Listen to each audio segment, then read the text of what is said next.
তো গাইস অনেকেই আমার ভিডিওর কমেন্ট বক্সে কমেন্ট করছে যে ভাই কবুতরকে কিভাবে গোসল করাতে হয় ওই বিষয়ে একটি ভিডিও তৈরি করেন। তো দেখুন গাইস কিভাবে গোসল করাতে হয়। প্রথমে আমাদের এরকমের একটি পট লাগবে গোসল করানোর জন্য। তারপর এই পটটি আমি এইখানে দিয়ে দিলাম। এখন এই পটের ভিতর একটি ইট দেব যাতে কবুতর এটার উপর দাঁড়াতে পারে।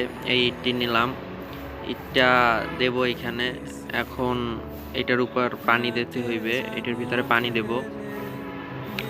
তো পানি দেওয়ার জন্য এই পাতিলের ভিতর পানি এসে আমি পানি রেখে দিছিলাম।